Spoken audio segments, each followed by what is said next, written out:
এশিয়ার সবথেকে বড় পশুর হাট প্রায় 1200 একর জায়গা জুড়ে বিস্তৃত। এই গবাদি পশুর হাটে প্রতি মৌসুমে প্রায় 7 লক্ষ গবাদি পশুর সমাগম ঘটে। ঈদুল আজহা যতই ঘুরিয়ে আসছে, করাচির বিশাল পশুর হাট, যা এশিয়ার বৃহত্তম এবং সাধারণত মাউসি মান্ডি নামে পরিচিত। শনিবার ধারণ করা ড্রোন ফুটেজে দেখা যায় পশুর হাটে হাজার হাজার গরু ও উট রয়েছে এবং অঞ্চলের বিভিন্ন প্রান্ত থেকে আসা ক্রেতারা তাদের ঈদের উপহার কেনার জন্য এই ব্যস্ত দোকানগুলোতে ভিড় জমাচ্ছেন। ব্যবসায়ী ও ক্রেতারা উল্লেখ করেছেন যে আগের মৌসুমের তুলনায় দাম উল্লেখযোগ্যভাবে বেড়েছে, তবুও এবছর চাহিদা বেশি রয়েছে এবং এই ব্যাপক মূল্য বৃদ্ধি থাকা সত্ত্বেও পশু বিক্রি হয়ে যাচ্ছে।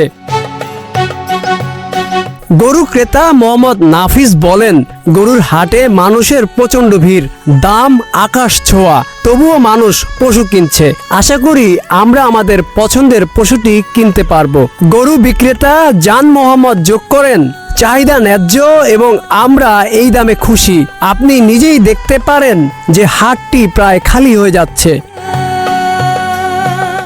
মধ্যপ্রাচ্যের ক্রমবর্ধমান আঞ্চলিক উত্তেজনা বিশ্বব্যাপী তেল ও গ্যাসের দাম বাড়িয়ে দিয়েছে, যা সরাসরি পরিবহন এবং পশুখাদ্যের পরিচালনায় ব্যয় বৃদ্ধি করছে।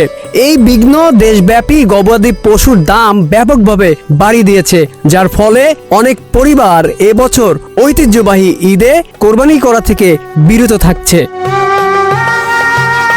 ঈদুল আজহা, যা কোরবানির উৎসব নামেও পরিচিত, প্রতি বছর ইসলামী বর্ষপঞ্জিকার জিলহাজ মাসের 10ম দিনে উদযাপিত হয়ে থাকে। 3 দিন ব্যাপী এই উৎসব চলমান থাকে।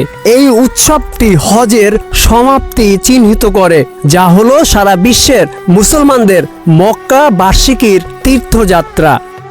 Aminul Islam, news flash 71।